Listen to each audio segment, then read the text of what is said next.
नमस्कार मित्रांनो, जय महाराष्ट्र. महत्त्वाची बातमी समोर येत आहेत. शिंदे गटातील 3 दिग्गज नेत्यांना मंत्रिमंडळात स्थान नाही.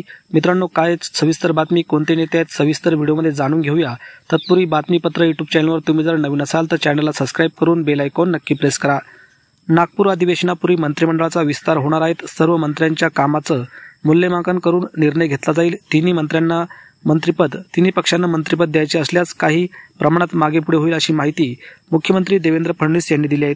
तसेच मंत्रिमंडळ विस्ताराबाबत उद्या महायुतीच्या नेत्यांची बैठक असल्याचंही समोर आलं आहे. आज राष्ट्रवादी काँग्रेसच्या वरिष्ठ नेत्यांची बैठक पार पडली असून यामध्ये 7 कॅबिनेट आणि 3 राज्यमंत्री पदाचे चेहरे निश्चित झाल्याचं सूत्रांनी माहिती दिली आहे. याच दरम्यान उपमुख्यमंत्री एकनाथ शिंदे शिवसेनेकडून मंत्रिपद देताना कठोर निकष लावणार असल्याचं देखील सांगण्यात येत आहे. एकनाथ शिंदे कठोर निकष लावून मंत्रिपदाची माळ कोणाच्या गळ्यात घालणार असल्याचं सूत्रांच्या माहितीनुसार समोर आलं आहे. पक्ष संघटना वाढवणारे आणि जे पात्र असतील त्यांनाच मंत्रिमंडळात स्थान दिले जाणार आहेत. शिवसेना पक्ष संघटना वाढीसाठी योगदान काय याचा विचार मंत्रिपद देताना केला जाणार आहे. निवडणुकीच्या प्रचारात किती साथ दिली याचा सुद्धा विचार केला जाणार आहे.